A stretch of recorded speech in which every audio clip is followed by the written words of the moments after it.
नमस्कार, मैं हूं आपके साथ विशाल कालरा।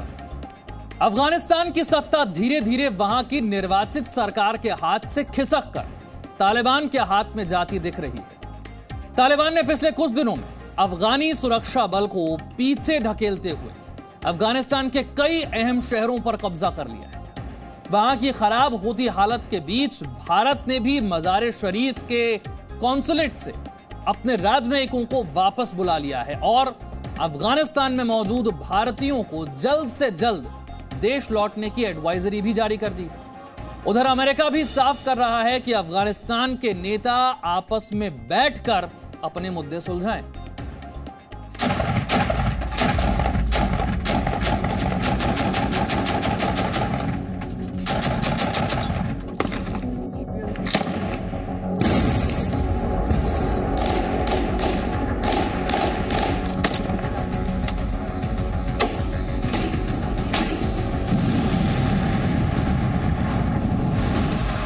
जंग जोरदार है।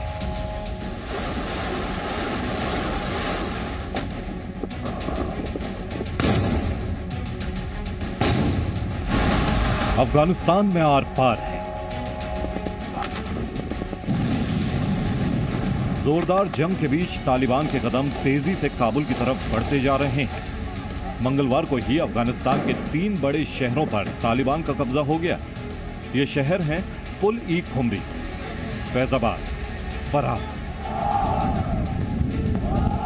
अफ़गानिस्तान में जो है लड़ाई का सिलसिला अभी जारी है, आज भी जारी है। अफ़गान तालिबान ने अपना नवा प्रोविंस जो है, नवा सूबा जो है वो क्लेम किया है। अब से कुछ देर कबल उन्होंने फैज़ाबाद शहर जो है, जो बदख्शां का दारुल हुकूमत है, बदख्शां का प्रोविंशियल कैपिटल है, उसको ओवररन करने का दावा किया है और उसका लोकल सतह के ऊपर कंफर्मेशन भी आ चुकी है।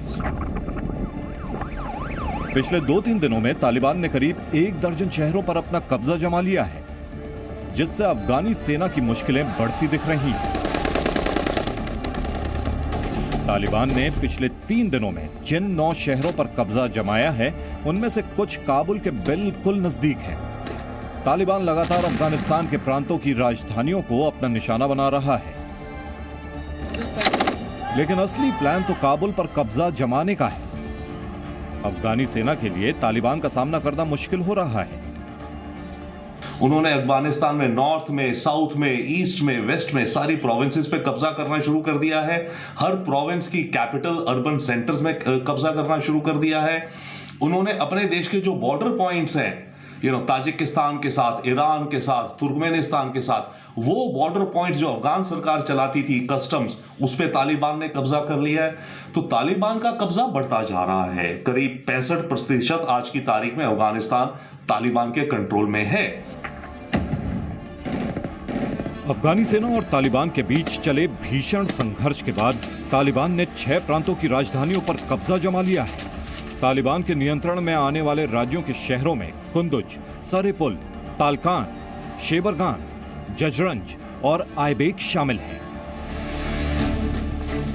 जानकारों के मुताबिक कुंदुज पर तालिबान का नियंत्रण उनकी अब तक की सबसे बड़ी कामयाबी है, क्योंकि रणनीतिक लिहाज से कुंदुज काफी अहम है।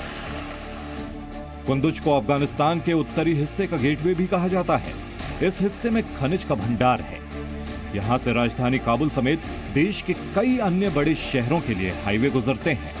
ताजिकिस्तान की सीमा भी कुंदुज प्रांत से लगी हुई है। इस शहर की आबादी करीब 2,70,000 है। मध्य एशिया के देशों में अफीम और हेरोइन की तस्करी ताजिकिस्तान से लगी सीमा को पार कर की जाती है।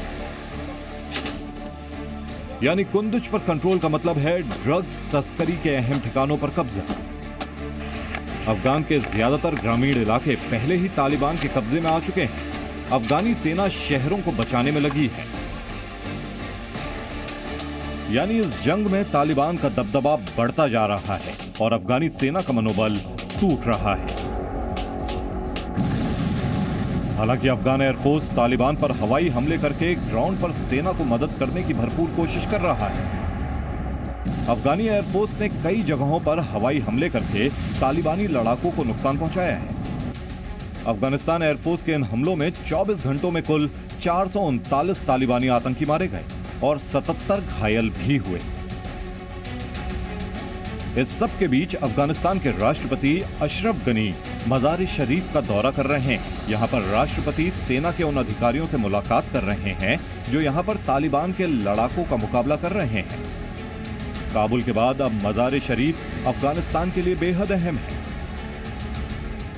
आज मज़ार शरीफ में जहाँ मैं मौजूद हूँ, अब से कुछ देर कबल अफ़गान सदर अशरफ गनी वो आए हैं। उनके साथ साथ उनके पॉलिटिकल एडवाइज़र मोहम्मद सलीम मुहक़्क़िक़ जो हैं वो भी यहाँ पर मौजूद हैं और एक सिक्योरिटी लेवल मीटिंग जो है वो यहाँ पे चेयर करेंगे, जिसमें उस्ताद अता नूर जो गवर्नर थे बल्ख के वो भी उस मीटिंग में मौजूद होंगे। गुज़िश्ता रात हमने देखा कि मार्शल अब्दुल रशीद दोस्तम जो कि एक बड़े नून वॉरलॉर्ड हैं वो यहाँ आए, वो मज़ार शरीफ पहुँचे। उनका अपना होम टाउन शबरगान का जो है जॉर्जटाउन सूबे में जो मौजूद है उसको हफ्ते के दिन तालिबान ने ओवररन किया और अब उनकी कोशिश ये है कि वो मिलिशिया लीड करके जॉर्जटाउन का जो कंट्रोल है वो वापस हुकूमत के हाथ में दे सकें। अफगानिस्तान में गहराते संकट के बीच भारत अपने लोगों को वहां से निकाल रहा है। 50 भारतीयों को मज़ार शरीफ से स्पेशल फ्लाइट से दिल्ली लाया गया। इस प्रांत की सीमा मध्य एशिया से जुड़ी है। ऐसे में तालिबानियों का यहां तक पहुंचना अफगान सरकार के लिए बड़े संकट का संकेत है। अफगानिस्तान में करीब 1500 भारतीय काम करते हैं। काबुल में भारतीय मिशन ने सभी भारतीयों के लिए सुरक्षा को लेकर एडवाइजरी जारी की है। इसमें अफगानिस्तान और भारत के बीच कमर्शियल फ्लाइट्स बंद होने से पहले उन्हें स्वदेश लौटने को कहा गया है। मज़ार शरीफ स्थित वाणिज्य दूतावास से भी भारत अपने राजनयिकों को निकाल रहा है। इससे पहले भारत कंधार से अपने राजनयिकों को वापस बुला चुका है। फिलहाल काबुल में भारतीय दूतावास अभी भी बंद नहीं किया गया है। आगे समय के लिए लगता तो यह है डेफिनेटली कि तालिबान का पलड़ा बहुत भारी है, वो दबाए जा रहे हैं, परंतु क्या तालिबान इस सिचुएशन में आ जाएंगे कि वो काबुल पे रूल करें और रूल करने के साथ साथ वो पूरे अफगानिस्तान की गवर्नेंस कर पाएं, वो कहना अभी मुश्किल है।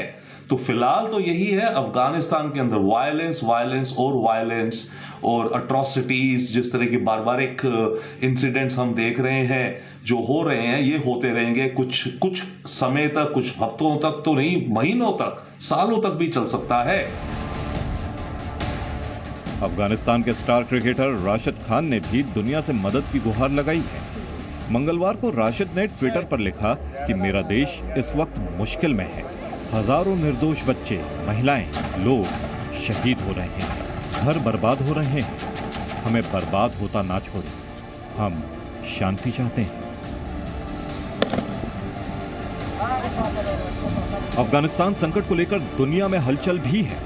अफगानिस्तान के मुद्दे पर कतर की राजधानी दोहा में 2 अहम मीटिंग हो रही हैं। ट्रोइका प्लस मीट की पहली बैठक में चीन, अमेरिका, रूस और पाकिस्तान शामिल हैं।